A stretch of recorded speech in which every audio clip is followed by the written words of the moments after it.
గీతా జయంతి అన్నారు కదా, గీతా జయంతి అంటే ఆ రోజు రచించడం జరిగిందా, చెప్పడం జరిగిందా, ఎందుకు అది గీతా జయంతిగా చెప్పబడింది? పుస్తకం పుట్టినరోజు చూసారా అండి? కేవలం ఒకటే పుస్తకం పుట్టినరోజు ఈ ప్రపంచంలో ఉంటుంది, అది గీతా జయంతి. అంటే పుట్టినరోజు చేస్తున్నామంటే ఆ పుస్తకం ఎంత గొప్పదో అర్థం చేసుకోండి. అసలు రచించింది ఎవరు ప్రభుజీ గీతని? కృష్ణుడు చెప్పాడు, వ్యాసుడు రచించాడు. అంటే విన్నది అర్జునుడు కదా. వ్యాస భగవానుడి యొక్క శిష్యుడు సంజయుడు. సంజయుడికి ఒక బోయవాడి చేతిలో విషపు బాణానికి మరణించాడు అని చెప్పి వింటూ ఉంటాం. అసలు కృష్ణుడు బోయవాడి చేతిలో చనిపోయాడు అనేది అబద్ధం. అబద్ధమా? ఒక విషయం మీకు అడుగుతాను చెప్పండి ప్రభుజీ, భగవంతుడు ఏదైనా ఆశిస్తాడు అంటే తను సృష్టించిన మనిషి నుంచి తాను ఏమైనా ఆశించడం అనేది జరుగుతుందంటారు? ఆశిస్తాడు. ఏం ఆశిస్తాడు ప్రభుజీ? ఒంటిపైకి దేవుడు వచ్చాడు అని అంటుంటారు, పూనకాలు ఇలాంటివి అంటుంటారు కదా ప్రభుజీ. నిజంగా భగవంతుడు ఉన్నా కూడా అలా మనిషి ఒంటిపైకి రావటం లాంటిది జరుగుతుందా? దయ్యం వస్తుంది కానీ దేవుడు రాడు. ఎందుకంటే మనం చేసే చెత్త పనులకి, అపవిత్రమైన ఆలోచనలకి భగవంతుడు ఎందుకు రావాలనుకుంటాడండి అసలు మానవుడి దగ్గరకి? నమస్కారం, వెల్కమ్ టు ఐ డ్రీమ్. ధర్మ మార్గం విత్ విజిత కార్యక్రమానికి స్వాగతం. భగవద్గీతని మించిన ఒక గొప్ప గ్రంథం అనేది లేదు. భగవద్గీతని గనక మనం పాటిస్తే, ఆచరిస్తే, చదివిన దాన్ని గనక మనం కరెక్ట్గా ఆచరిస్తే మన నిత్య జీవితంలో చాలా మార్పులు వస్తాయి. మన లైఫ్లో మార్పుల వల్ల మంచి మార్గంలో వెళ్ళొచ్చు, మోక్షాన్ని పొందొచ్చు. రకరకాలుగా మాట్లాడుకుంటూ ఉంటాం భగవద్గీత గురించి. అయితే నిజంగా భగవద్గీతలో ఏముంది, భగవద్గీత వల్ల మనం ఏం నేర్చుకోవచ్చు, ఇలాంటి విషయాలు ఇప్పుడు ప్రభుజీతో మాట్లాడి తెలుసుకుందాం. ప్రస్తుతం మనతో పాటు ఉన్నారు ఇస్కాన్ టెంపుల్ నుంచి ప్రణవానంద ప్రభుజీ గారు. ఇప్పుడు వారితో మాట్లాడి మరిన్ని విషయాలు తెలుసుకుందాం. మనకున్న సందేహాలన్నింటినీ కూడా నివృత్తి చేసుకునే ప్రయత్నం చేద్దాం. హరే కృష్ణ ప్రభుజీ. హరే కృష్ణ ప్రభుజీ, కృష్ణుడి విషయానికి వస్తే కృష్ణం వందే జగద్గురు అనే ఒక మాట ఎక్కువగా వినిపిస్తూ ఉంటుంది. అసలు దీన్ని ఏ విధంగా అర్థం చేసుకోవాలంటారు? కృష్ణుడు జగద్గురువులు గీతాచార్యులై అయ్యారు. వేదేశ్చ సర్వేర్ అహమేవ వేద్యో అని అంటారు. భగవంతుడి దగ్గర నుంచి అంత జ్ఞానము కూడా స్వామి దగ్గర నుంచే వస్తుంది. జ్ఞానానందమయం దేవం నిర్మల స్ఫటికాకృతిం ఆధారం సర్వ విద్యానాం హయగ్రీవం ఉపాస్మహే అని అంటారు. భగవంతుడి దగ్గర నుంచే బ్రహ్మగారికి జ్ఞానం వచ్చినది. బ్రహ్మగారు ఆ జ్ఞానాన్ని అందరికీ అందించారు. కాబట్టి అన్ని పరంపరలు కూడా సాక్షాత్తుగా నారాయణ నుంచే ప్రారంభం అవుతాయి.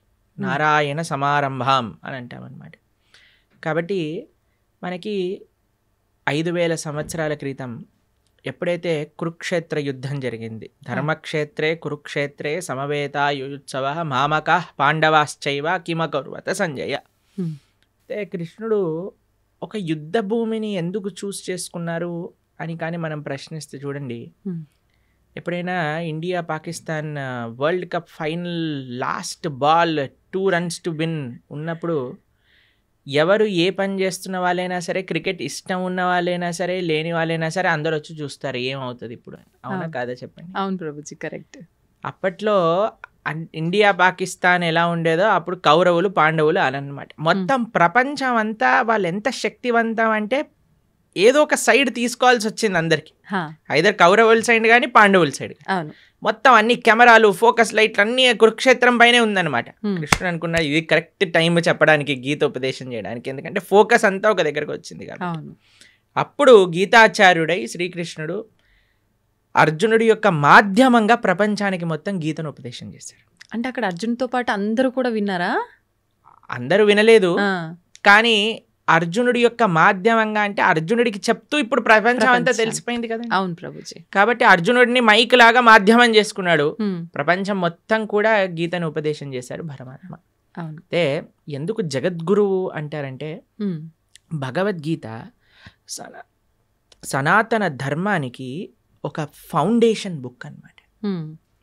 సనాతన ధర్మం యొక్క సిద్ధాంతాలన్నీ కూడా భగవద్గీత ప్రస్తావన చేసింది, ప్రతిపాదన చేసింది. అందుకే ఆచార్యులందరూ కూడా గీత పైన భాష్యాన్ని రచించారు. కాబట్టి ఇప్పుడు చూడండి, మీకు ఒక విషయం చెప్తాను. మీరు ఒక న్యూస్ పేపర్ ఇచ్చారనుకోండి, మీరు ఈ న్యూస్ పేపర్ చదవండి అని చూస్తారు మీరు, ఓ ఇది నిన్న న్యూస్ పేపర్ పక్కన పెట్టేస్తారు. అవునా? మీకు ఒక డైరీ ఇచ్చారనుకోండి, ఇప్పుడు 2025 వస్తుంది, మీరు చూసారనుకోండి, అరే ఇది 2023, ఇది ఏమంటారు మీరు సామాన్లు లిస్ట్ రాసుకోవడానికి, తర్వాత ఐరన్ ఎన్ని ఇచ్చారు అని రాసుకోవడానికి యూజ్ చేస్తారు. ఎందుకంటే 2023 డైరీ 2025 లో పనిచేయదు. కానీ మీరు చూడండి, భగవద్గీత 5000 సంవత్సరాలు అయినది, కానీ ఇప్పటికీ అందరూ అధ్యయనం చేస్తున్నారు భగవద్గీతని. ఇప్పటికీ అన్నిటికంటే మోస్ట్ కమెంటెడ్ బుక్ ఏదన్నా ప్రపంచంలో ఉంటే అది భగవద్గీత. ప్లస్ భగవద్గీతలో ఏం మార్పులు లేవు. స్వామి చెప్పిన 700 శ్లోకాలు ఏవైతే భగవద్గీతలో ఉన్నాయో అవే నడుస్తూ ఉన్నాయి ఇప్పటికి కూడా. ఇంకా ఇంకా వాటి యొక్క అప్లికేషన్ పెరుగుతుంది. మొన్న మేము ఒక మేనేజ్మెంట్ కోర్స్ అటెండ్ అయ్యామన్నమాట. అందులో చెప్తున్నారు, ప్రపంచంలో ఎవరు మేనేజ్మెంట్ ప్రిన్సిపల్ చెప్పినా అది భగవద్గీత నుంచే దొంగతనం చేసినవి. వాళ్ళు తీసుకెళ్ళిపోతారు, దాన్ని ఒక వెస్టర్నైజ్డ్ పబ్లిసిటీ చేసి మనకు అమ్మేస్తూ ఉంటారు. మనమేమో చాలా అమాయకులుగా ఎంత బాగా చెప్పారు, అవన్నీ గీతలో ఉన్నాయి. కాబట్టి గీతాచార్యుడిగా ప్రపంచంలో ఎవరైనా సరే గీత పట్టుకొని చదివితే వారి యొక్క మనసు మార్పు చెంది, వారి యొక్క జీవితం మార్పు చెందే ఒక జ్ఞానాన్ని కృష్ణుడు ఇచ్చాడు. కాబట్టి ఆయన జగద్గురువు అయ్యారు, మొట్టమొదటి జగద్గురువు అయ్యారు. కాబట్టి అందరు గురువులకి ఆయనే గురువు. ఎందుకంటే ఆయన ఉపదేశం చేసిన తత్వములే మనందరం మాట్లాడుకుంటాం కాబట్టి. అది నారాయణుడిగా ఆయన జ్ఞానాన్ని ఇచ్చిన, కృష్ణుడిగా ఆయన జ్ఞానాన్ని ఇచ్చిన, వ్యాసుడిగా ఆయన జ్ఞానాన్ని ఇచ్చిన, హయగ్రీవుడిగా ఆయన జ్ఞానాన్ని ఇచ్చిన, హంసావతారంగా జ్ఞానాన్ని ఇచ్చిన, కపిలుడిగా జ్ఞానాన్ని ఇచ్చిన, అన్ని అవతారాలు జ్ఞానాన్ని పంచడానికి కోసమే వచ్చాయి. కాబట్టి ఆయన జ్ఞాన నిధి. అందులో భగవంతుడికి షడైశ్వర్య సంపూర్ణుడు అంటాడు. భగవాన్ అనే వాటికి నిర్వచనంగా పరాశర మహర్షి విష్ణు పురాణంలో షడ్ ఐశ్వర్యములు పరిపూర్ణంగా కలిగిన వారు అని చెప్తారు. అందులో ఒక ఐశ్వర్యం సకల జ్ఞానము కలిగిన వాడు ఆయన. కాబట్టి ఆయనకి తెలియనదంటూ ఏముండదు. ఆయన ఇచ్చేదే మనకి ధర్మము అని అంట. అందుకే మన శాస్త్రములు ధర్మస్తు సాక్షాత్ భగవత్ ప్రణీతం. భగవంతుడు చెప్పినదే ధర్మము, భగవంతుడు చెప్పిందే గీత. ఆ గీత ఎక్కడ ప్రపంచంలో ఎవరు అధ్యయనం చేసి పాలించినా సరే వాళ్ళు సుఖ సంతోషాలతో ఉంటారు. కృష్ణుడు గీతాచార్యుడై జగద్గురువులై వసుదే వసుతం దేవం కంస చానూర మర్దనం దేవకీ పరమానందం కృష్ణం వందే జగద్గురు. అటువంటి గీతా జయంతి మహోత్సవాన్ని కూడా మనం ఇటీవల చేసుకున్నాం. ఈ నెల రోజులన్నీ మార్గశీర్ష మాసం అంతా చాలా ముఖ్యమైనది. ఎందుకో తెలుసా అండి, కృష్ణుడు గీతలో చెప్పారు ఒక విషయాన్ని, మాసానా మార్గశీర్షోహం అని అన్నారనమాట. కాబట్టి ఈ మార్గశీర్ష మాసం అంతా కూడా గీతను అధ్యయనం చేయటం, గీతని వినటం.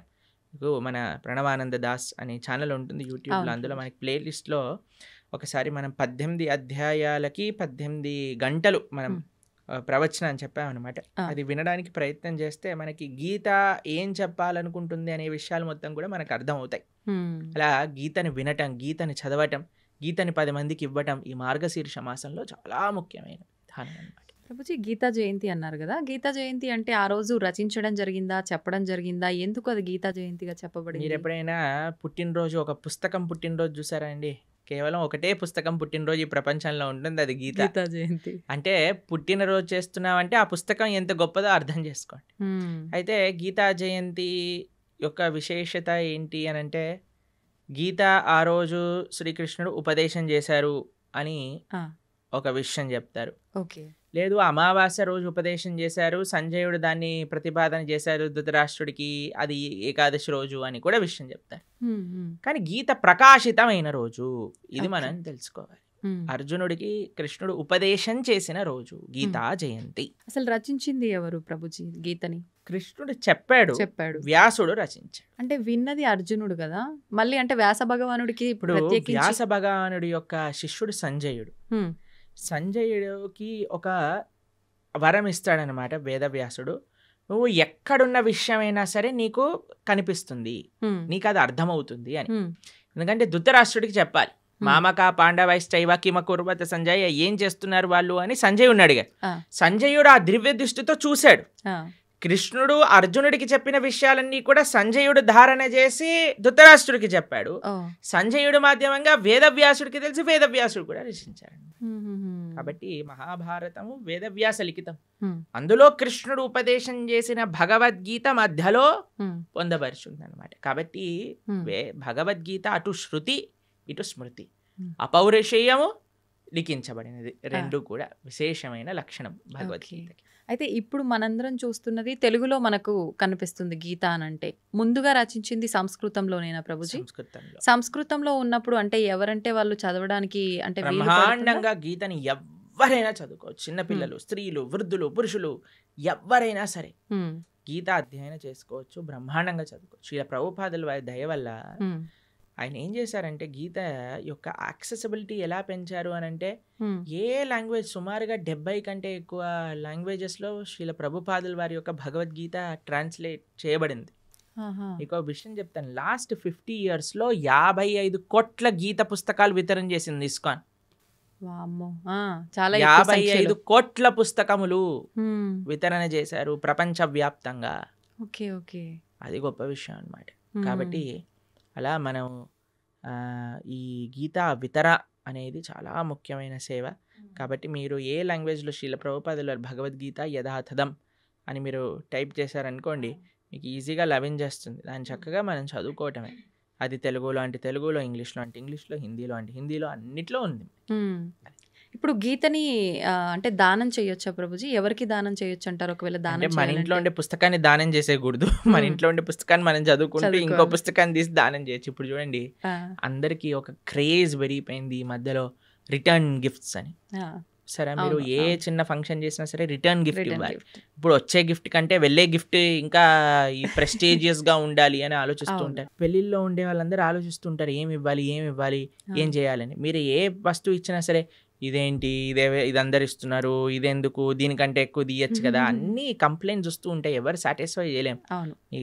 నా పర్సనల్ సజెషన్ ఏంటి అంటే, సనాతన ధర్మంలో ఉండే వాళ్ళు ఎవరైతే వివాహం చేసుకుంటారో రిటర్న్ గిఫ్ట్గా అందరికి ఒక గీతా పుస్తకాన్ని ఇవ్వండి. మంచి సలహా ప్రభుజీ. ఏదో ఒక ఆధ్యాత్మిక పుస్తకాన్ని ఇవ్వండి. దాన్ని ఏదో వంక పెట్టలేడు కదా, పెట్టలేరు, ప్రసాదంగా తీసుకుంటాడు కదా. చదివితే వాడు బాగుపడతాడు, మీకు ఆ పుణ్యం వస్తుంది. ఇప్పుడు చూడండి ఎన్ని మంచి విషయాలు ఉన్నాయో. ఒక వివాహంలో ఎంత కోట్లు ఖర్చు పెట్టేస్తున్నారండి. ఇప్పుడు మీరు చూసే ఉంటారు కదా. అసలు వివాహం పైన కాదు, వెనకాల ముందుండే తోకల పైన. అసలు వివాహం 10 నిమిషాలు అయిపోవాలి, మిగతావన్నీ రోజులు చేసేస్తున్నారు. సరే చేసుకొని ఇవ్వండి, కానీ కనీసం పెళ్లి రోజే ఇదైనా చేయండి. కనీసం సనాతన ధర్మ ప్రచారం అవుతుంది, మీకు పుణ్యం వస్తుంది, తీసుకున్న వాడికి ఒక ఆపర్చునిటీ దొరుకుతుంది గీతను చదువుకోవడానికి. కాబట్టి ఎంతమంది అయితే వివాహాలు చేసుకుంటున్నారో మీరు, కానీ ఈ వీడియో మీ దగ్గరకు వస్తే మీకు కృష్ణుడు ఒక అవకాశాన్ని ఇస్తున్నారు గీత పంచడానికి అని అనుకోండి.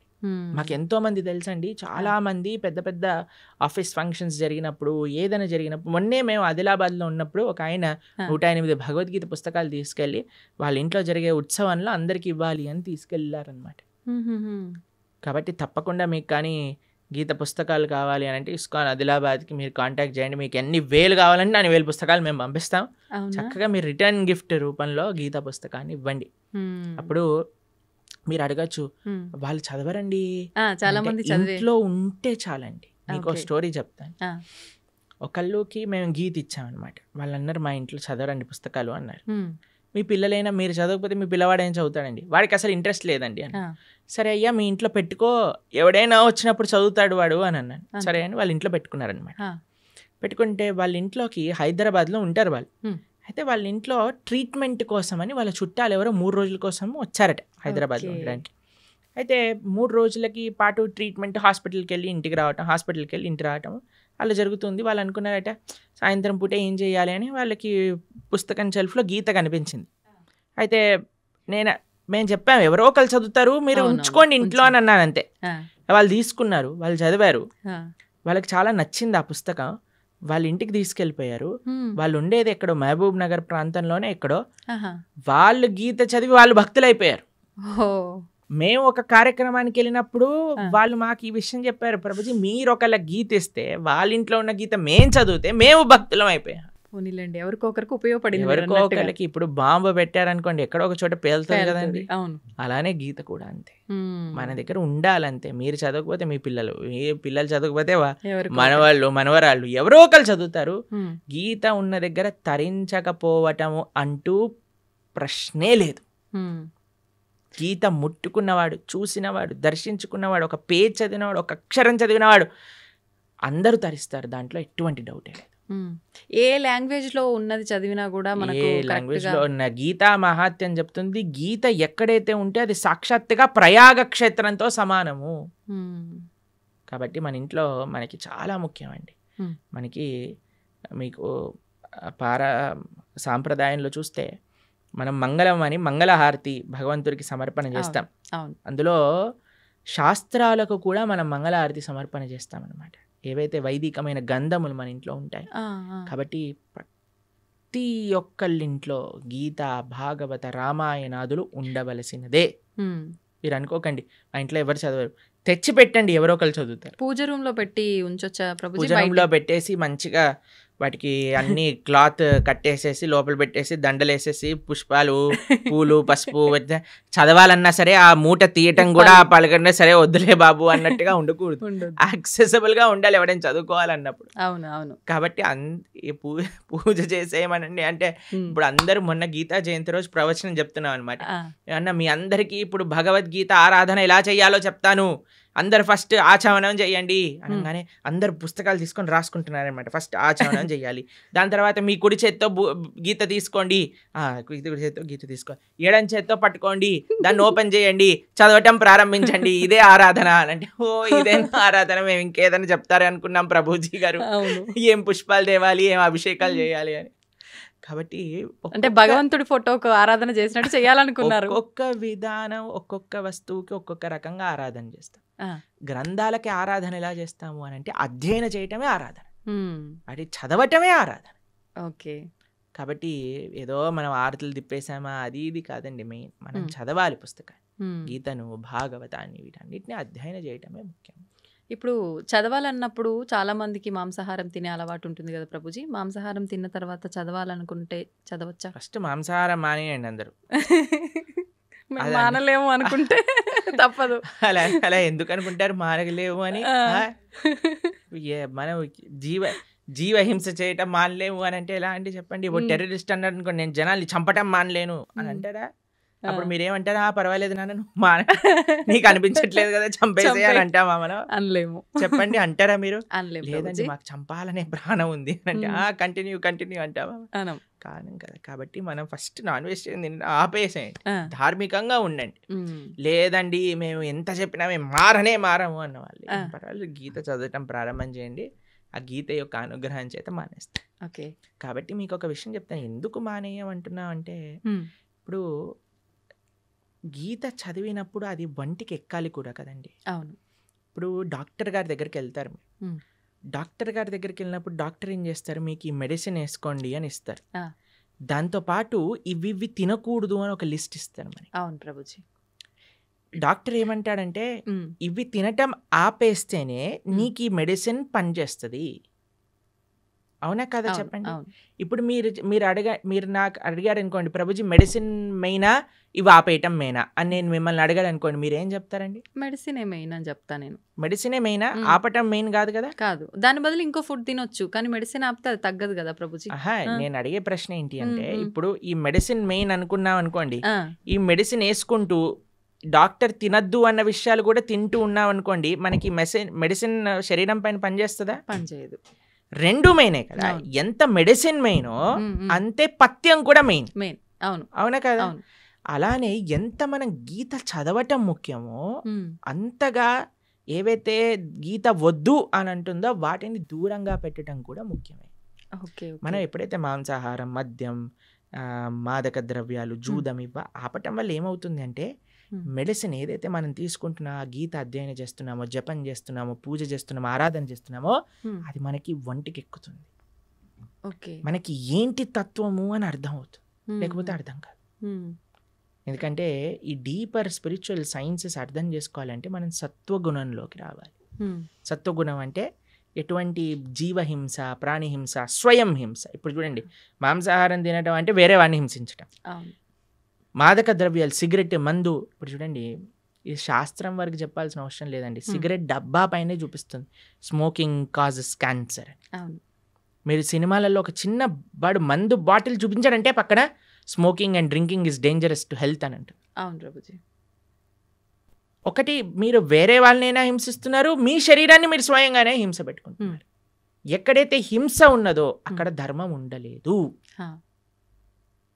మొన్న మేము ఒక విషయంలో చెప్తున్నాం అనమాట. హిందూ అంటే అర్థమే హింసకి ఎంతో దూరంగా ఉండేవాడే హిందువు. అది హిందువు యొక్క అర్థం. కాబట్టి మాంసాహారం తిని గీత చదవచ్చా అని అంటే ఫస్ట్ మాంసాహారం మంజేయండి. ఇప్పుడు ధనుర్మాసం వస్తుంది, తర్వాత కొత్త సంవత్సరం వస్తుంది, ఒక సంకల్పం తీసుకోండి. ఎవరైనా అంటారండి మేము తినకపోతే చచ్చిపోతామని? అలాంటి వాళ్ళు ఎవరైనా ఉంటారా అండి? లేదు కదా. అది ఏమి నేను ఇప్పుడు ఊపిరి పీల్చుకుపోతే చచ్చిపోతాను అని అంటే ఓకే పర్వాలేదయ్యా ఊపిరి పీల్చుకో అని చెప్తాను. నీళ్ళు తాగకపోతే చచ్చిపోతాము, సరే పర్వాలేదు, అది కూడా ఒప్పుకుంటే. నేను వేరే ప్రాణిని చంపి తినకపోతే చచ్చిపోతాను అనేవాడు ఉంటాడా అండి ఎవరైనా? లేరు కదా. కాబట్టి అది నీ ప్రాణం పైకి రావట్లేదు, కాబట్టి వేరే వాళ్ళ ప్రాణం తీయకు. కాబట్టి మనం ఒక సంకల్పం తీసుకుందాం, మంచిగా ధార్మికంగా ఉండడానికి ప్రయత్నం చేద్దాం. ఎందుకు మీకు ఈ విషయాలు చెప్తున్నానంటే, ఒకళ్ళు ఇటీవల మాకు చెప్పారు, ఒక కంపెనీలో పనిచేసే 250 మంది ఎంప్లాయీస్ మన వీడియోస్ వల్ల మాంసాహారాన్ని మానేసిన వాళ్ళు ఉన్నారు. కాబట్టి అందుకేసమే మనం మళ్ళీ చెప్తున్నాం, ఎందుకంటే జనాలకు పాపం తెలియదు. ఇప్పుడు ఉండే ప్రవచనకర్తలు కూడా ఎలా తయారయ్యారంటే, ఏం తిన్నా పర్వాలేదు, మీరేం చేసినా పర్వాలేదు, అన్నీ వీటికి వాటికి సంబంధం లేదు, అది ఇది అంటున్నారు. కానీ అలాంటి వాళ్ళు ఉన్నప్పుడు మనకి ధర్మం ఏంటో తెలిసినప్పుడు మనం కరెక్ట్గా చెప్పాలి కదా, అది మన కర్తవ్యం కదండి. కాబట్టి అందుకోసం చెప్తున్నాం.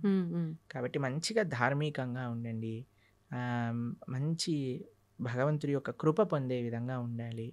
కాబట్టి గీత చదవండి. గీత చదివిన విషయాలు ఎప్పుడైతే మనం అర్థం చేసుకుంటామో అప్పుడు మన చెడు అలవాట్లన్నీ కూడా ఒకదాని తర్వాత ఒకటి పోతాయి, దాంట్లో ఎటువంటి సందేహం లేదు. ప్రభుజీ, ఇప్పుడు ఆహార నియమాలు అయితే పాటించాలి ఆధ్యాత్మికంగా మనం ఉన్నప్పుడు, మన ధర్మ ప్రకారంగా శాస్త్రంలో ఏం చెప్పబడిందో అని అన్నారు. అయితే ఆహార నియమాలు పాటించడం వరకు ఓకే, కానీ ఆహారం కూడా తినకుండా, అంటే ఉపవాసం తినకుండా పూజలు చేయమని అలా ఉందా మన ధర్మంలో? అంటే ఏం చెప్తారు? మీకు విషయం తెలుసా, ఇప్పుడు పెద్ద థియరీ నడుస్తుంది, మీరు ఇంటర్నెట్లో చూడండి ఈ విషయం గురించి. ఎంత మనం తక్కువ తింటే అంత మన ఆరోగ్యం బాగుంటుంది. అవును.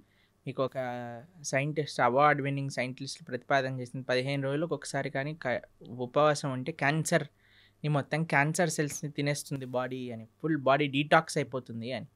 15 రోజులకు ఒకసారి వచ్చేది ఏకాదశి. మనం ఏకాదశి ఉపవాసం ఉండండి రా అంటే దేవుడు అలా ఉండమన్నాడా, ఇది చేయమన్నాడా అని అంటారు. కానీ వెస్టర్న్ సైంటిస్ట్ వచ్చి do this fasting and you'll be cancer cells will be gone అనగానే ఓ వా అని అంటారు మన వాళ్ళు. అది మన దగ్గర ఉండే ఒక మూర్ఖత్వం అంటారు చూడండి, అమాయకత్వము, అజ్ఞానము అని అనొచ్చు మనం. కాబట్టి మన శాస్త్రం ఏదైతే చెప్తుందో అది జాగ్రత్తగా ఆచరించటం వల్ల మనకు తెలుస్తుంది. ప్రతిదీ ప్రశ్నించాల్సిన అవసరం లేదండి. మనం ఏం చేయాలంటే ఫస్ట్ ఆచరించాలి. ఇప్పుడు మీకు స్కూల్లో అడ్మిషన్ ఇచ్చారనుకోండి, యూనిఫామ్ వేసుకోండి, సాక్స్ ఈ కలర్లో ఉండాలి, షూస్ ఇలా ఉండాలి, పాలిష్ చేసుకొని రావాలి, హెయిర్ స్టైల్ ఇలా ఉండాలి, ఆడపిల్లలు అయితే జడ వేసుకొని రావాలి అని చెప్తారు. ఎందుకు జడ వేసుకోవాలి, ఎందుకు యూనిఫామ్ వేసుకోవాలి, ఎందుకు షూ పాలిష్ చేసుకోవాలి, ఇవన్నీ అడగం. చెప్పింది చేస్తాం. చెప్పినప్పుడు స్కూల్లోకి వెళ్ళినప్పుడు ఓ ఇది అందరూ కామన్గా ఉండడానికి, ఇది డిసిప్లిన్గా ఉండడానికి, మనకి బాధ్యత నేర్పించడానికి, క్లీన్లీనెస్ నేర్పించడానికి, ఒక యునైటెడ్ కాన్షియస్నెస్ రావడానికి, ఇవన్నీ ఎప్పుడు వస్తాయి? ఆచరిస్తూ ఉన్నప్పుడు, 10 మందిని చూస్తున్నప్పుడు వస్తాయి. కానీ మన లోపల ఏమైపోయింది, ఫస్ట్ ఏం చేయాలన్నా సరే ప్రశ్నించడం ప్రారంభం చేసాం. ఇది చేయండి రా, ఎందుకు చేయాలి, ఇది చేస్తేనే దేవుడు కరుణిస్తాడా, ఇది చేస్తేనే ఇది అవుతుందా, లేకపోతే అవ్వదా? ప్రతిదానికి ఆన్సర్ ఉంటుందండి. కానీ ఎవరికి చెప్తాము? ఎవరైతే వినయంగా ఆచరిస్తున్నారో అటువంటి వారికి చెప్పచ్చు, మూర్ఖంగా వాదించే వాడికి చెప్పలేము. కాబట్టి ఉపవాసం ఎందుకోసము, ఇలా వ్రతం ఎందుకోసము, లేదా ఒక పూజా విధానం ఎందుకోసము అని అంటే అది మనల్ని భగవంతుడి దగ్గరికి తీసుకెళ్తుంది, భగవత్ ప్రీత్యర్థం. మన ఆరోగ్యం బాగుండటం ఇవన్నీ సెకండరీ. కొన్ని నియమాలు శాస్త్రములు చెప్పాయి, ఈరోజు ఇలా ఉండండి, ఈరోజు ఇలా ఉండండి అని. మన పెద్దలు చెప్పిన మాట, పెద్దల మాట పెరగన్న మూట అంటాం కదండి. పెద్దలు చెప్పిన మాటే పెరగన్న మూట అంటే శాస్త్రం చెప్పిన మాట ఇంకెంత మంచిది చెప్పాలి. కాబట్టి ఆచరించడం ప్రధానం. ఒకసారి ఆచరించడం ప్రారంభం చేస్తే మనకి ఎవరిని అడగకుండా తెలిసిపోతుంది ఎందుకు చేయమన్నారు ఏంటి, ఆ బెనిఫిట్స్ మనమే చూస్తాం.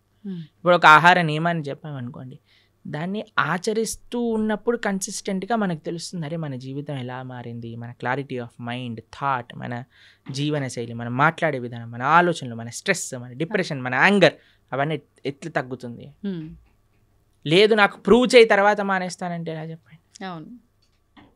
కాదు కదా. కాదు. ఇప్పుడు నాకు నువ్వు ఇప్పుడు ఇంజనీరింగ్ కాలేజ్లో ఒకటి జాయిన్ అవుతున్నాడు, ఉమ్, నాకు జాబ్ ఇస్తేనే నేను జాయిన్ అవుతా అంటాడా? అన్నారు. నువ్వు జాయిన్ అవ్వు, నువ్వు చదువు, అవును, అప్పుడు నీకు జాబ్ వస్తుంది, వస్తుంది. అంతే కదా. అంతే. ఫస్ట్ నాకు ప్లేస్మెంట్ ఇవ్వు తర్వాత జాయిన్ అవుతానంటే ఎలా అండి? అవును. ఫస్ట్ నువ్వు జాయిన్ అవ్వు, ప్రాసెస్ని ఫాలో అవ్వు, అప్పుడు మొత్తాన్ని క్లియర్గా వస్తుంది. అయితే ప్రభుజీ నాది ఒక చిన్న డౌట్, అంటే ఇలా ఆలోచించడానికి కారణం ఇది అయి ఉంటుందేమో అని. కొన్ని అంటే ఇప్పుడు సైంటిఫిక్గా ప్రూవ్ చేసిన తర్వాత మీరు చెప్పినట్టుగా నమ్ముతున్నారు అంటే అది మనకి ఎప్పుడో ఉంది శాస్త్రాల్లో. కానీ మన శాస్త్రాలు పురాణాల విషయానికి వస్తే కొన్ని వేల లక్షల సంవత్సరాల క్రింద నుంచి ఉన్నవి అని చెప్తారు. కానీ అంటే ప్రతిదానికి కూడా ఒక నిర్దిష్టమైన అంటే ఇది టైము, ఇప్పుడు రచించారు లేకపోతే ఇప్పుడు రాశారు, ఇప్పటి నుంచి ఉంది అని నిర్దిష్టమైన ఒక సమయం లేదు. అందుకని చెప్పి దీన్ని ఎలా ఒక మూఢనమ్మకం. నిర్దిష్టమైన సమయం ఉంటుందండి? ఎందుకంటే దానికి నిర్దిష్టమైన సమయమే లేదు, అనాదిగా వస్తుంది. భగవంతుడు ఉన్నప్పటి నుంచి జ్ఞానం ఉన్నది. హ్మ్. భగవంతుడు బ్రహ్మకు ఉపదేశం చేశారు వేదాలు. Yeah. ఎప్పుడని ఎలా చెప్తాం? ఆది అని అంటాం. అవును, ఆదికి టైం ఇన్ఫినిటీకి ఎప్పుడు అయిపోతుంది? ఇన్ఫినిటీ చెప్పండి అంటే ఎలా అంటాం? చెప్పలేం. అలానే ఒక స్టార్టింగ్ పాయింట్ అంటూ లేదండి. హ్మ్.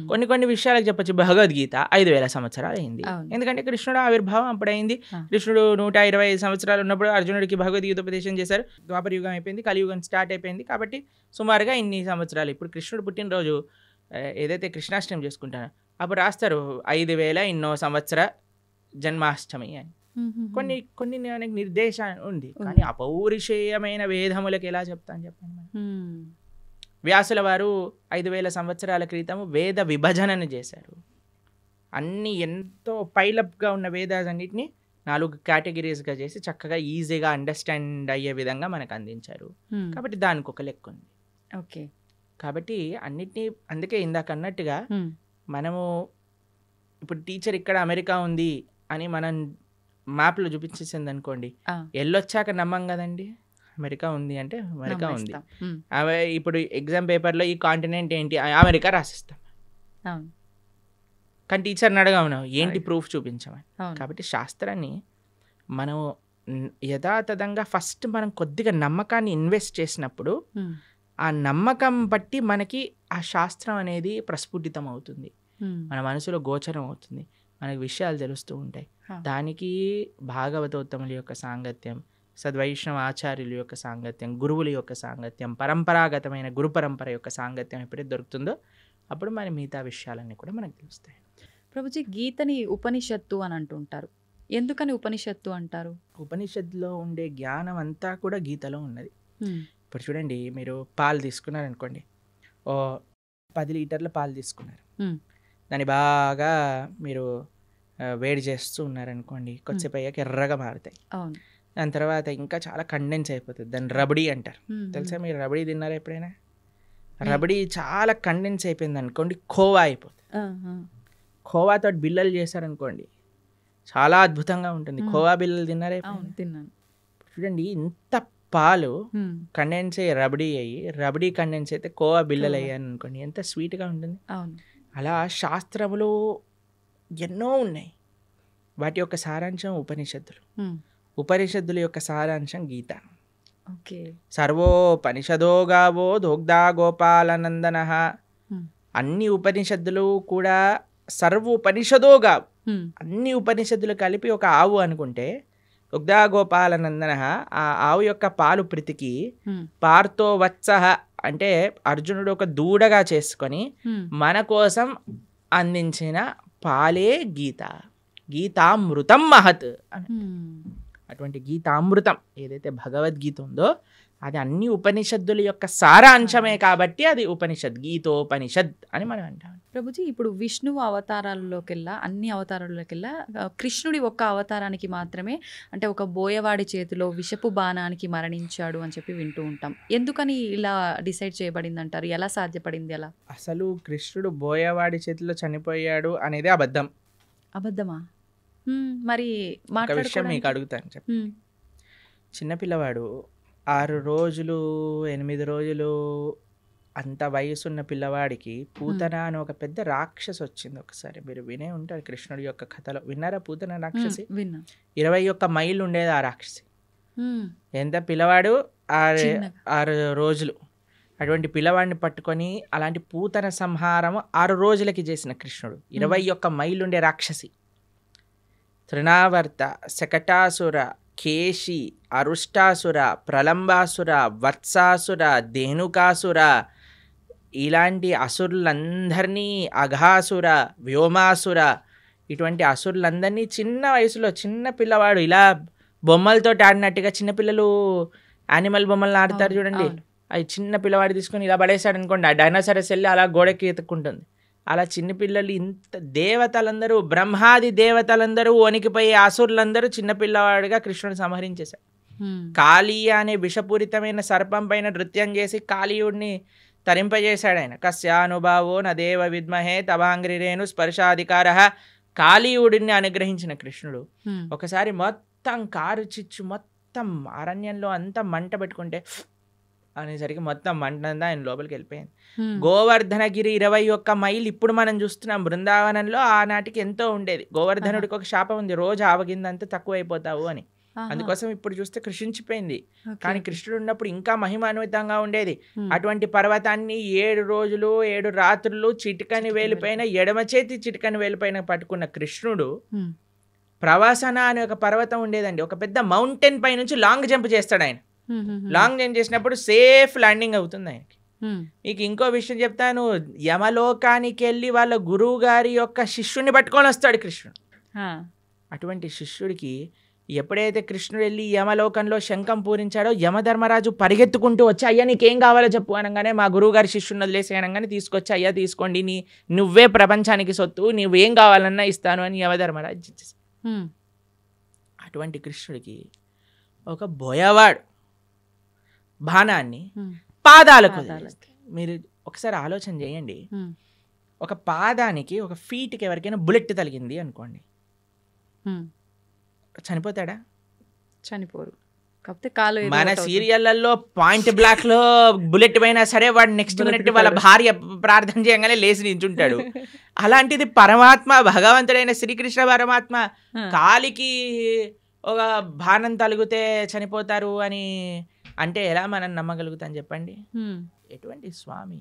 మీకు ఒక విషయం చెప్తాను, అందుకే శాస్త్రాన్ని చదవాలి. ఇన్స్టాగ్రామ్ రీళ్ళు అవి ఇవి చూడకూడదు.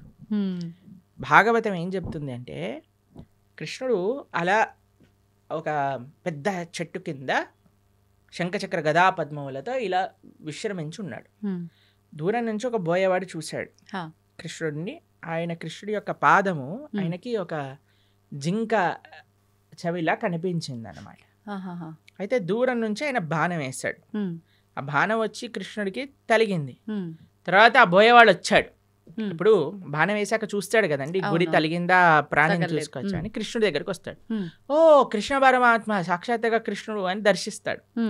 3 ప్రదక్షిణలు చేస్తాడు కృష్ణుడికి. కృష్ణుడు అంటే, అయ్యా నీకు మోక్షాన్ని ఇచ్చేస్తున్నాను అని, నువ్వు నా విరమణ చేసే నేను లీలలో, నా అంతర్ధానం అయ్యే లీలలో నువ్వు కూడా నీ యొక్క కాంట్రిబ్యూషన్ ఇచ్చావు కాబట్టి నీకు మోక్షాన్ని షూట్ చేసిన వాడేమో మోక్షానికి ఇచ్చేసాడు ఆయన, ఈయనేమో శరీరాన్ని విడిచిపెట్టేశారంటే ఎంత విచిత్రం చూడండి. దాని తర్వాత ఏదో ఆ బాణం అలానే ఉంది. స్వామి అన్నీ ఇంకా అవతార పరిసమాప్తి చెయ్యాలి అని అనుకునే సమయంలో దేవతలందరూ, వారి కోసం కదండి కృష్ణుడు ఆవిర్భవించింది, అందరు దేవతలు వచ్చి పైనుంచి పుష్పవృష్టి కురిపిస్తున్నారనమాట. తండ్రి నా కోసం నువ్వు అవతరించావు, కృతజ్ఞతలు కృతజ్ఞతలు అని అందరూ కృష్ణుని స్తోత్రం చేస్తుంటే, కృష్ణో స్వదాగోపకతే ధర్మ జ్ఞానాభి సహ, కృష్ణుడు శరీరాన్ని వదిలేసి ఇక్కడ ఏదో తర్వాత ఆయన ఆత్మ పైకి వెళ్ళిపోయింది అలాంటిది ఏమి ఉండదండి. ఆయన స్వయంగా శరీరం పూర్తి శ్రీకృష్ణ పరమాత్మ, ఆయనకి ఆత్మ వేరు శరీరం వేరు కాదండి. కృష్ణుడు మనలాగా జీవుడు పంచభౌతికమైన దేహం కాదండి. జన్మ కర్మచ మే దివ్యం. ఆయన జన్మ దివ్యం, ఆయన కర్మ దివ్యం, ఆయన శరీరం దివ్యం. ఆయన ఎలా అయితే ఆ చెట్టు కింద కూర్చున్నారో అలానే శరీరంగా ఆయన యొక్క ధామానికి చేరుకున్నారు కృష్ణ పరమాత్మ. ఎప్పుడు ఆయన అవతార పరిసమాప్తి చెయ్యాలి ఆయన ఆ సంకల్పం చేసేసుకున్నప్పుడు. కాబట్టి ఆ బోయవాడి చేతితో చనిపోయాడు అనేది పెద్ద అబద్ధం. ఇప్పుడు ఇక్కడ అంటే ఈయనకు మోక్షం కల్పించడం కోసమే ఆ బాణం తగలడమా ప్రభుజీ, లేదంటే రాముడు వాలిని చెట్టు చాటు చంపటము ఇదంతా? ఎందుకంటే వాలి చనిపోయే ముందు రాముడికి క్షమాపణ అడిగి, అయ్యా నువ్వు చేసింది ధర్మమే అని వాళ్ళ కుమారుడిని రాముడికి సరెండర్ చేయించి వెళ్ళిపోతాడు. కాబట్టి భగవంతుడికి మనలాగా every action as equal and opposite reaction లాంటి ఉండదు. స్వామి దగ్గర పనిచేయమండి. ఓకే. కానీ ప్రతి స్వామికి ఒక్కరు కర్మ ఉండదు. అదే అదే ఉదాహరణగా అంటున్నా కదా, తీసుకుంటారు. మనకి మనం WhatsApp university, Instagram college, Facebook tuitions ఇవన్నీ తీసుకుంటాం కాబట్టి మనం ఇలా తయారయ్యాం. కానీ శాస్త్రంగా అర్థం చేసుకోవాలి మనం. కావున కృష్ణుడికి భగవంతుడికి పుట్టుక ఉండదు, భగవంతుడికి మరణం ఉండదు. ప్రభుజీ ఇప్పుడు మనకున్న 4 యుగాల్లో ప్రస్తుతం కలియుగంలో ఉన్నాము. అయితే కలి ప్రభావం వల్ల రకరకాల పాపాలు పెరిగిపోతున్నాయి. అది కలి ధర్మం అంటుంటారు. మరి ఈ కలియుగంలో మన అంటే తప్పు ఒప్పులని మన కర్మలని తప్పించుకునే శక్తి మనకు ఉందంటారా? కలో దోష నిదేరాజన్ అస్తి ఏకోన్ మహాన్ గుణాన్ కీర్తనాదేవ కృష్ణస్య ముక్త సంగపరం రజేత్ అని మన శాస్త్రం చెప్తుంది. కలియుగంలో మీరు చెప్పినట్టుగా దోషాల నిధి. ఇంకా మీకు విషయం చెప్పినా అండి, కలియుగం స్టార్టే అవ్వలేదు. ఇది ఇంకా యుగ సంధి కాలము అని అంటారు. మొట్టమొదటి 5,000 సంవత్సరములు, 5,000 సంవత్సరములు, 6,000 సంవత్సరాలు అలా చేంజ్ అన్నమాట. బ్రిడ్జ్ టైం ఇది. అంటే ద్వాపర యుగానికి కలియుగానికి బ్రిడ్జింగ్ టైం ఇది. మార్గం అనుకోవాలా? అంటే పూర్తి కలియుగం ఆరంభం అవ్వలేదు ఇంకా. ఓకే. ఈ 5-10 years 5-10,000 years సంధి కాలము అని అంటారు అనమాట దాన్ని. కాబట్టి ఇంకా కలియుగం ప్రారంభం అవ్వకముందే కలియుగం ఇలా అన్యాయం ఘోరం అంటున్నారు. ఇంకా కలియుగం ప్రారంభమయ్యాక ఇలా ఉంటుంది చెప్పండి. ఇంకా ఘోరాలు ఎక్కువ. అప్పుడైతే ఇంకా మీరు భక్తి చేయాలన్నా ధర్మం చేయాలన్నా మీకు ఎవడు ఐ డ్రీమ్స్ టీవీలో కృష్ణుడి గురించి మాట్లాడేవాడు ఉండడు. మొత్తం ఎంటర్టైన్మెంటే ఉంటుంది. ఓకే. కాబట్టి ఇప్పుడే మనకి వస్తుంది కాబట్టి ఇప్పుడే మనం సీరియస్గా తీసుకొని ఇప్పుడే మనం జపం చేసుకోవటం, గీత చదువుకోవటం. ఎందుకంటే మళ్ళీ అనుకోవచ్చు మళ్ళీ వచ్చే జన్మలో చూద్దాం. వచ్చే జన్మలో నువ్వు చూడొచ్చు కానీ నీకు చెప్పేవాడు ఎవడు ఉంటాడు కదా. కలియుగం ముందుకు వెళ్తూ ఉంటే ధర్మం మెల్లమెల్లగా తగ్గిపోతూ ఉంటుంది. కాబట్టి ఆ ధర్మం మనకి ఈ మానవ జన్మ ఇప్పుడు వచ్చింది. ఇప్పుడు మనకి మంచి విషయాలు తెలుస్తున్నాయంటే ఈ క్షణం మనం మంచి మార్గంలోకి వెళ్ళవలసింది. ప్రభుజీ మీరు అసలు కలియుగం ప్రారంభమే అవ్వలేదు, ఇది సంధికాలం అంటున్నారు. కానీ ఈ మధ్య జరిగిన ప్రారంభమైనది కానీ పూర్తిగా కలి ప్రభావం లేదు ఇప్పుడు ఇంకా. ఓకే. కానీ చాలా మంది అసలు కలియుగం యుగాంతమే జరగబోతోంది అని చెప్పి ఇప్పుడు వచ్చిన భూకంపాలు, ఈ ప్రళయాలను చూసి అంటున్నారు కదా. టైం ఉంది ఇప్పుడే లేదా? ఇంకా చాలా టైం ఉంది. ఇంకా 4 లక్షల పైన సంవత్సరాలు ఉంది కలియుగం అయిపోయేసరికి. దాంట్లో ఏమి ఇది లేదు. చాలా అన్యాయాలు పెరిగిపోతున్నాయి. ఇందాక మనం అన్నట్టుగా కలో దోష నిదే రాజన్, దోషములతో కూడుకున్నది కలియుగం. కానీ ఇందులో ఒక గొప్ప విషయం ఏంటి అంటే కీర్తనాదేవ కృష్ణస్య, భగవంతుడి యొక్క కీర్తన, భగవంతుడి యొక్క నామ జపం చేయటం చేత మనిషి తరించిపోతాడు. మిగతా యుగములలో తరించడం చాలా కష్టం. కలియుగంలో చాలా సులభం తరించడం.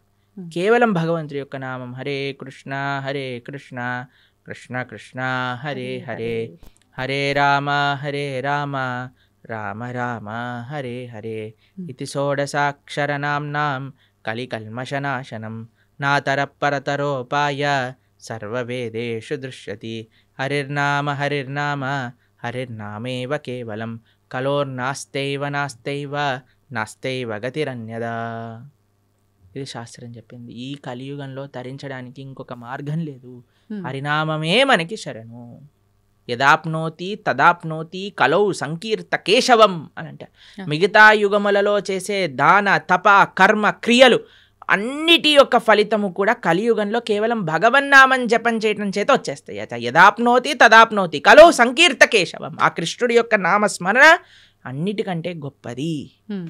కాబట్టి ఎన్ని రకాల ఆపదలు మనకున్నాయన్నా, ఎన్ని రకాల డిస్ట్రాక్షన్స్ ఉన్నాయన్నా, ఎవరైతే భగవన్నామాన్ని పట్టుకుంటాడో వాడికి ఎటువంటి తిరుగు లేనే లేదు. ప్రభుజీ, భగవంతుడు ఏదైనా ఆశిస్తాడు అంటే తను సృష్టించిన మనిషి నుంచి తాను ఏమైనా ఆశించడం అనేది జరుగుతుందంటారా? ఆశిస్తాడు. ఏం ఆశిస్తాడు? ఏ వస్తువుని ఆశించడు, మనస్సుని ఆశిస్తాడు. భగవంతుడికి ఏమీ అవసరం లేదు. భగవాన్ ఆయన అంటారు ఏది భగవంతుడికి అవసరం లేదు, మనస్సు భగవంతుడికి అవసరం. ఈ ప్రపంచంలో ఉండే వాళ్ళకి ఏంటి, మన డబ్బులు అవసరం, మన అందం అవసరం, మన పలుకుబడి అవసరం, మన వస్తువులు అవసరం, మన ఇల్లు అవసరం. కానీ ఎవరినైనా మీరు అన్నారనుకోండి, మేము ఇప్పటి నుంచి మీరు ఇంట్లోకి వెళ్ళి చెప్పారనుకోండి, మేము వంట చేయను, జాబ్కి వెళ్ళను, ఏమీ చేయను, కానీ 24 గంటలు మీ గురించే ఆలోచిస్తూ ఉంటాను, నిన్నే ప్రేమిస్తూ ఉంటాను అని అంటే ఏమంటారు మీ ఇంట్లో వాళ్ళు? చాలా బ్రహ్మాండం అమ్మా అంటారా? అనరు. ఏమంటారు? పిచ్చి పట్టింది దీనికేదో అయింది అంటారా? ఆ, మీరు భగవంతుడి దగ్గరికి వెళ్ళాలని అనుకోండి, అయ్యా నేను నీకేం పూజ పునస్కారం ఏం చేయలేను తండ్రి, కానీ 24 గంటలు నిన్ను మనసులో స్మరించగలుగుతా అంటే భగవంతుడు ఏమంటాడు?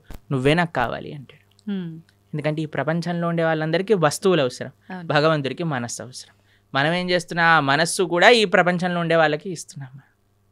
కాబట్టి మనము ఈ ప్రపంచంలో ఉండేటప్పుడు మన బాధ్యతలు నిర్వర్తిస్తూ మన మనసుని భగవంతుడికి ఇవ్వాలి. అట్లా అని చెప్పి భగవంతుడికి నాకు ఏది వద్దని చెప్పి ముందు కూర్చొని ధ్యానం చేస్తే బ్రతకలేం కదా ప్రభుజీ, అన్ని బ్రతకద్దు, కావాలి అలా కదా. బ్రతకమని చెప్పాడా కృష్ణుడు? భగవద్గీతలో అర్జునుడు అదే అన్నాడు, నేను వెళ్ళిపోతాను సన్యాసం తీసుకుంటాను. కృష్ణుడు అన్నాడు, మా మనుస్మర యుద్ధ నన్ను గుర్తుపెట్టుకుంటూ యుద్ధం చేయాలి నీ కర్తవ్యము అని అన్నాడు. ఓకే. కాబట్టి మనం మన బాధ్యతలను నిర్వర్తిస్తూ భగవంతుణ్ణి గుర్తుపెట్టుకోవాలి, భగవంతుణ్ణి స్మరిస్తూ చెయ్యాలి. ఇది తత్వం. మనం నిత్యం ఎన్నో రకాల మాటలు మాట్లాడుతుంటాం, ఉదయం లేచిన దగ్గర నుంచి పడుకునే వరకు. ఈ మాట్లాడే మాటలు సత్యమే పలకాలి, అబద్ధాలు ఆడకూడదు అని చెప్పి అంటుంటారు. కానీ చాలామంది అబద్ధాలు ఆడుతూ ఉంటారు. అయితే భగవంతుడికే తప్పలేదు అబద్ధాలు ఆడటం, మానవ మాత్రం మనకెంత, కురుక్షేత్ర యుద్ధంలో శ్రీకృష్ణుడు అంతటి వాడే అబద్ధాలు చెప్పాడు అని చెప్పి కొంతమంది అంటుంటే విన్నాను. నిజంగా కృష్ణుడు అబద్ధం ఆడా? అబద్ధం ఆడటానికి వీళ్ళు ఒక సాకుగా అది తీసుకుంటున్నారా అంటే ఏం చెప్పారు? అబద్ధం అంటే నిర్వచనం ఏంటో తెలుసా అండి? భగవంతుడు ఏదైతే చెప్పాడో దానికి విరుద్ధంగా చెప్పటమే అబద్ధం చెప్పటము అని అర్థం. ఓకే. భగవంతుడు ఏదైనా మాట్లాడాడు అంటే అది అబద్ధం అవ్వదు. ఆయన సత్యం, ఆయన స్వరూపమే సత్యం. అవును. భగవంతుడి కంటే పెద్ద సత్యం ఇంకొకటి లేదు. లేదు. ఆ సత్యం అబద్ధం ఆడినా సత్యమే అవుతుంది. కాబట్టి భగవంతుడు ధర్మస్తు సాక్షాత్ భగవత్ ప్రణీతం. భగవంతుడు ఏం చెప్తాడో అది ధర్మం అవుతుంది. భగవంతుడు మనకి అపరెంట్గా అబద్ధం ఆడాడు అనన్నా సరే ధర్మ సంరక్షణ కోసము, లోక పరిపాలన కోసము అంటాడు. కానీ మనలాగా మన స్వార్థం కోసం మన తప్పులు పక్కన పెట్టుకోవడానికి అనరండి. అవును. ఒక వ్యక్తి ఎందుకు అబద్ధం ఆడతాడు? వాడు చేసిన తప్పుని ఇది చేసుకోవడానికి, కప్పిపుచ్చుకోవడానికి. కానీ భగవంతుడు అలా చేయలేదండి. భగవంతుడు ఏదన్నా చేశాడు అని అంటే దాని వెనకాల ఎంతో రీజన్ ఉంటుంది. అంతేగాని నేను కూడా భగవంతుడు ఆడాను కదా అని నేను కూడా చేశాను అనుకోండి, పులిని చూసి నక్క వాత పెట్టుకున్నట్టు అవుతుంది. అవును. కాబట్టి మన వాళ్ళకి అన్ని చెడు పనులను సమర్థించుకోవడానికి భగవంతుడి పైన బాణాలు వేసేవాళ్ళు ఫస్ట్ అసలు భగవత్ తత్వం అంటే ఏంటో అర్థం చేసుకోవాలి. ఇప్పుడు చూడండి, మీరు ఒక సిగ్నల్ దగ్గర నించున్నారనుకోండి, మీ దగ్గర సిగ్నల్ దగ్గర ఉన్నారు, మీకు రెడ్ లైట్ పడిందా, ఆగారు. ఒక సీఎం చీఫ్ మినిస్టర్ కాన్వాయ్ పోతుంది, ఆయన జుమ్ జుమ్ జుమ్ జుమ్ అని కార్లు వెళ్ళిపోతాయి. హే వాడు ఎందుకు వెళ్తున్నాడు, నేను కూడా వెళ్తానని మీరు కూడా వెళ్ళారనుకోండి, మిమ్మల్ని తీసి బొక్కలు పడేస్తారు. అంతే కదండి. కాబట్టి ఒక్కొక్కళ్ళకి ఒక్కొక్క పద్ధతి ఉంటుంది, ఒక్కొక్కళ్ళకి ఒక్కొక్క నియమం ఉంటుంది. ఆ నియమాన్ని ఆచరించడంలో గొప్పగా ఉంటుంది. కానీ పక్కన వాడి నియమాన్ని వాడెందుకు ఆచరించట్లేదు? ఇప్పుడు చూడండి, మీరు చాలా ఆశ్చర్యం ఏంటంటే గుళ్ళల్లో లైన్లలో నించుంటారు జనాలు. ఎప్పుడైనా విఐపీలు కానీ ఎవరైనా కొందరు ఫాస్ట్గా వెళ్ళిపోయారనుకోండి, వాళ్ళని చూసి వీళ్ళందరూ ఒకటే, వాళ్ళు ఎందుకు వెళ్ళిపోతున్నారు, వాళ్ళు తొందరగా అయిపోతుంది, మాకు అవ్వట్లేదని గోలబెట్టేస్తుంటారు. చూసారా టీవీలలో కూడా ఇలాంటి వీడియోలు చూస్తాం. మాకు అనిపిస్తుంది, సరే అయ్యా నీకు వాడు 2 నిమిషాల్లో వచ్చేస్తాడు, దర్శనం చేసుకొని 2 నిమిషాలు వెళ్ళిపోతాడు. నువ్వు అరగంట సేపు 2 గంటల సేపు ఆ ఆలయంలో ఉండే చక్కటి ఆ పాజిటివ్ స్పిరిచువల్ వైబ్రేషన్ని అబ్జర్వ్ చేసుకునే ఒక అవకాశం నీకు వచ్చింది. ఒక గీతో, భాగవతమో, ఒక విష్ణు సహస్రనామమో, ఏదో ఒకటి భగవన్నామమో, కృష్ణ గోవింద రామ నారాయణ అనుకోకుండా ఆ ఆలయంలో ఉండే ఆ పవిత్రమైన ఎన్వైరన్మెంట్ని పాడు చేసే విధంగా ఒకళ్ళపైన ఒకళ్ళు అరుచుకోవటాలు, వాళ్ళు వెళ్ళిపోతున్నారు, మేము టికెట్ కట్టాము, వీళ్ళు వెళ్ళిపోతున్నారు. ఈ గోల్ అసలు ఎంత విచిత్రమో చూడండి. అవును. వాడు అదృష్టవంతుడా, వీడు అదృష్టవంతుడా? మీరు చెప్పినట్టుగా చూస్తే వీళ్ళే అదృష్టవంతులు కదా, చెప్పండి. కానీ ఓపిక తక్కువ కదా ప్రభుజీ. అలాంటి అసలు భగవంతుడు నేర్పించేది ఓపిక. ఆలయంలో ఓపిక పట్టిన వాడు జీవితంలో ఏం ఓపిక పడతాడు చెప్పండి. అవును. ఈ వ్యక్తి ఏమన్నా ప్రైమ్ మినిస్టరా తొందరగా వెళ్ళిపోయి దర్శనం చేసుకోవడానికి? లేదు. సరే అయ్యా, బిజీ, అందరూ బిజీ ఈ ప్రపంచంలో, కానీ నీకు ఒక అదృష్టం వచ్చింది కదా, నువ్వే వేరే వాళ్ళని చూసి మనకెందుకు, వేరే వాళ్ళతో పోలికెందుకు? వాళ్ళు వెళ్ళారు దర్శనానికి, సరే భగవంతుడికి ఇష్టం లేదేమో ఎక్కువసేపు ఈయన నా ముందు కనిపించద్దు, తొందరగా పంపించేస్తాడు. కానీ నీ పైన ప్రేమ ఉందేమో, నిన్ను ఎక్కువసేపు చూసుకోవాలనుకుంటున్నాడేమో. కాబట్టి మాకు చాలా బాధేస్తుందండి ఎక్కడైనా ఆలయంలో ఆ ఫైటింగ్ నేచర్ ఎప్పుడైతే వచ్చేస్తుందో, అది అది మొత్తం ఆ అట్మాస్ఫియర్ని పాడు పాడు చేసేస్తుంది. చేసేస్తాం. అవును. కాబట్టి భగవంతుడితో మనకొద్దు, వేరే వాళ్ళతో పోలికొద్దు. మనము మన జీవితాన్ని పరిశీలన చేసుకుందాం. నేను ధార్మికంగా ఉన్నానా? ఆధ్యాత్మికత సనాతన ధర్మంలో వేరే వాళ్ళతో కంపారిజనే ఉండదు. నా జీవితాన్ని నేను భగవంతుడికి ఎలా సమర్పణ చేస్తున్నాను. ఇప్పుడు ఎగ్జామ్లో ప్రిపేర్ అయ్యేది నువ్వు నీ ప్రిపేర్ అవుతావు, కానీ పక్కన వాడు అది ఆ చాప్టర్ వదిలేశాడు కాబట్టి నేను కూడా వదిలేస్తున్నాను, చెప్పని వాడు ఇది చేస్తున్నాడు కాబట్టి నేను కూడా అది చేస్తున్నాను. నీ ప్రిపరేషన్, నీ కాన్ఫిడెన్స్ నీది, నీ ఎగ్జామ్, నీ పర్ఫార్మెన్స్, నీ రిజల్ట్, నీ భవిష్యత్. అలానే ధర్మానికి వచ్చేసరికి నేను భగవంతుడికి ఆన్సరబుల్. ఒకరోజు భగవంతుడి ముందు నించున్నప్పుడు నేను చెప్పాలి సమాధానం. ఎంత అబద్ధం ఆడకుండా నేనున్నాను, ధర్మాన్ని ఆచరిస్తూ నేనున్నాను, శౌచం నేను పాటించాను. Krishna, you are not answerable to anybody in this world except God. ఇది గుర్తుపెట్టుకున్నాం అనుకోండి, వేరే వాళ్ళని మనం ఏమనం, ప్రశాంతంగా మన జీవితాన్ని చక్కగా మన మంచి భక్తి మార్గంలో ఉండగలుగుతాం. అవును, నిజంగా ప్రతి ఒక్కరూ అంటే ఇంత జ్ఞానంతో ఆలోచిస్తే తప్ప ఆ వెయిట్ చేస్తున్నాము అనేది భగవంతుడు నిజంగా మీరు చెప్పినట్టు ఎక్కువసేపు నన్ను అలా భగవంతుడు ఉంచాలనుకున్నాడేమో, నాతో అలా పలికించాలనుకున్నాడేమో నామస్మరణ అనే ఆలోచన చేస్తే గనక మనకు నచ్చే వాళ్ళని హే ఎల్లకెళ్ళకెళ్ళ కూర్చో అంటాం కదా. అవును, అలానే భగవంతుడి దగ్గర కూడా కదండి. భావన అండి, మనసులో ఏదైనా భావన ప్రధానం. భావన మంచిగా ఉన్న వాడికి జీవితం అంతా బాగా కనిపిస్తుంది. ఆ భావన లేనివాడు జీవితంలో ఎక్కడ చూసినా సరే వాడు తప్పునే ఎత్తుకుతాడు. అవును. కాబట్టి భగవద్గీత చదవటం వల్ల ఏమవుతుంది అంటే మన భావన శుద్ధీకరణ జరుగుతుంది. వీ కెన్ థింక్ పాజిటివ్లీ, జీవితాన్ని ఒక కరెక్ట్ పర్స్పెక్టివ్లో మనం చూడగలుగుతాం. ప్రభుజీ, దేవుడు ఉన్నాడు అంటే దయ్యం ఉంది అని అంటారు. నిజంగా దయ్యాలు ఉన్నాయా? ఒంటిపైకి దేవుడు వచ్చాడు అని అంటుంటారు, పూనకాలు ఇలాంటివి అంటుంటారు కదా ప్రభుజీ. నిజంగా భగవంతుడు ఉన్నా కూడా అలా మనిషి ఒంటిపైకి రావటం లాంటిది జరుగుతుందా? దయ్యం నిజంగా దేవుడు ఉన్నాడు కాబట్టి దయ్యం కూడా ఉంది నమ్మాలా, లేదంటే మూఢనమ్మకమా? దయ్యం వస్తుంది కానీ దేవుడు రాడు. ఎందుకంటే మనం చేసే చెత్త పనులకి, మన శరీరంలో ఉండే ఆ అపవిత్రమైన ఆలోచనలకి భగవంతుడు ఎందుకు రావాలనుకుంటాడండి అసలు మానవుడి దగ్గరకి? అంటే మన ఆచరణ గొప్పదా, మన మాట గొప్పదా, మన సాధన గొప్పదా? మన దగ్గరికి ఎందుకు రావాలనుకుంటాడు చెప్పండి పరమాత్మ? భగవంతుడు రావాలి అనుకుంటే ఆయన శ్రీ విగ్రహ రూపంలో మాట్లాడతారు, లేదా తన యొక్క భక్తుల మాధ్యమంగా మాట్లాడతారు.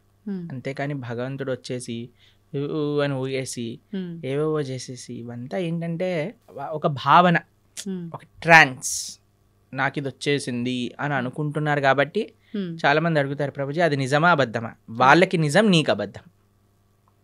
వాళ్ళకి నిజం, మనకు అబద్ధం. ఓకే, ఎందుకంటే వాళ్ళు అలా నమ్ముతున్నారు నాకు వచ్చింది అని, కాబట్టి వాళ్ళకి నిజమే.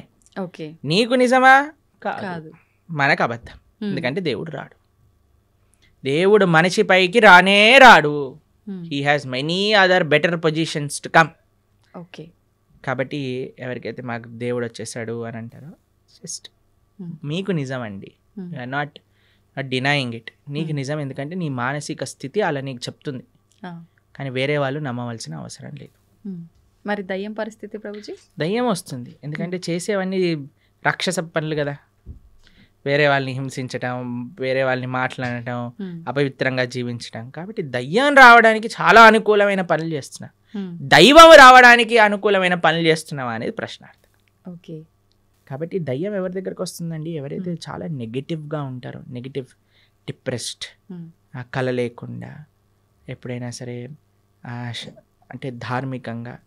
చూడండి, కొంతమందిని చూస్తే మనకి ఆ భగవత్ కళ అనేది ఉట్టిపట్టే విధంగా ఉంటుంది. వాళ్ళ యొక్క వేషభూషం కానీ, వాళ్ళ యొక్క సాధన కానీ, వాళ్ళ యొక్క వర్చస్సు కానీ, అలాంటి వాళ్ళ దగ్గరికి ఎప్పుడు నెగిటివ్ ఎనర్జీస్ రావు. కానీ ఎవరైతే ఎప్పుడు కూడా డిప్రెషన్లో ఉంటారో, గ్లూమీగా ఉంటారో, అని నెగిటివ్ ఆలోచిస్తుంటారో, వేరే వాళ్ళకి నెగిటివ్ చెయ్యాలి అని ఎవరైతే అనుకుంటారో వాళ్ళకి దగ్గర తప్పకుండా నెగిటివ్ ఎనర్జీస్ ఉంటాయి. ప్రభుజీ, ఇప్పుడు ఒంటిపైకి దేవుడు రావటం అయితే కాదు, అది వాళ్ళ వరకే నిజంగాని మనం నమ్మాల్సిన అవసరం లేదు. కానీ చాలా మంది ఇది పక్కన పెడితే దేవుడు మాకు కనిపిస్తాడు అని చెప్పి, మీకు కూడా చూపిస్తామని చెప్పి ఈ మధ్యకాలంలో అంటున్నారు. నిజంగా దేవుడు కనిపిస్తాడు? దేవుడితో ఫోన్ చేసి మాట్లాడించే వాళ్ళు కూడా ఉన్నారు. ఇంకా రాబోయే కాలంలో వచ్చేసారు ఆల్రెడీ. మన ధర్మంలో లేరు, పక్క ధర్మంలో ఉన్నారు. ఇంకా పక్క ధర్మం అంటూ పక్క మతాలలో ఉన్నారు. ఇంకా దేవుడు ఫోన్ నెంబర్లని. తర్వాత మీకు విషయం తెలుసా, స్వర్గంలో వాళ్ళకి ప్లాట్లు కూడా అమ్మే మతాలు కూడా ఉన్నాయి. ఇంకా అయ్యో, ఒక దేశంలో ఒక మతానికి చెందిన వాళ్ళు స్వర్గంలో నీకు ఇంత ప్లాట్, ఇంత డబ్బులు ఇచ్చి వాళ్ళ మత పెద్ద తీసుకొని వాళ్ళకి అమ్మిన వృత్తాంతాలు ఇప్పుడు జరుగుతున్నాయి. ఇంకా ఇంత పిచ్చోళ్ళ జనాలు. మీకు కనిపించట్లేదా ఆ పిచ్చితనం ఎలా ఉందో? మన కింద పడిపోగానే అందరూ డాన్స్ లేయటం, వాడేదో నీళ్ళు జలంగానే ఖర్చు లేయంగానే ఇట్లా చేస్తుంది. వాళ్ళకంటే ఇంకా పిచ్చి ఇంకేం ఎయిడ్స్ బాగా చేసేస్తా అంటాడు, క్యాన్సర్ బాగా చేస్తా అంటే చచ్చిపోయిన వాడిని లేపేశాడు ఒకడు తెలుసా మీకు? ఉత్తర భారతదేశంలో అవునా ప్రభుజీ? డెత్ సర్టిఫికేట్ ఉన్న వాడిని లేపేశాడు ఓ దేవుడి పేరు మీద. అంటే మన దేవుడు కాదనుకోండి, ఎవరి గురించి మాట్లాడుతున్నా మీకు అర్థమయ్యే ఉంటుంది. అర్థమైంది. అలాంటి వాళ్ళ వేలాది మంది వెళ్ళిపోయి హర్షేస్తూ గోల పెట్టేస్తూ కింద పడిపోయి అసలు నాకు చాలా విచిత్రం అనిపిస్తుందండి. అంటే జనాలకు బుద్ధి ఉంటే వెళ్తారా అసలు అలాంటి ప్రదేశాలకు? చెప్పండి ఒకసారి. ఇలాంటివి జరుగుతున్నా కూడా చాలా చోట్ల మత మార్పిడిలు జరుగుతున్నాయి కదా ప్రభుజీ, మరి దాని గురించి ఏమంటారు? మంచి పని అనిపిస్తుంది మాకు. ఇలాంటి వాళ్ళు బుద్ధి లేని వాళ్ళు వెళ్ళిపోతే మంచిదే కదండి. మూర్ఖులు ఉన్న వాళ్ళైనా అసలు మంచిగా ఉన్న వాళ్ళు కావాలి కదా. కాబట్టి ప్రలోభాలు ఎక్కువైపోయాయి మతం పైన. కాబట్టి ఆ ప్రలోభాలు తగ్గించుకోవాలి మనం.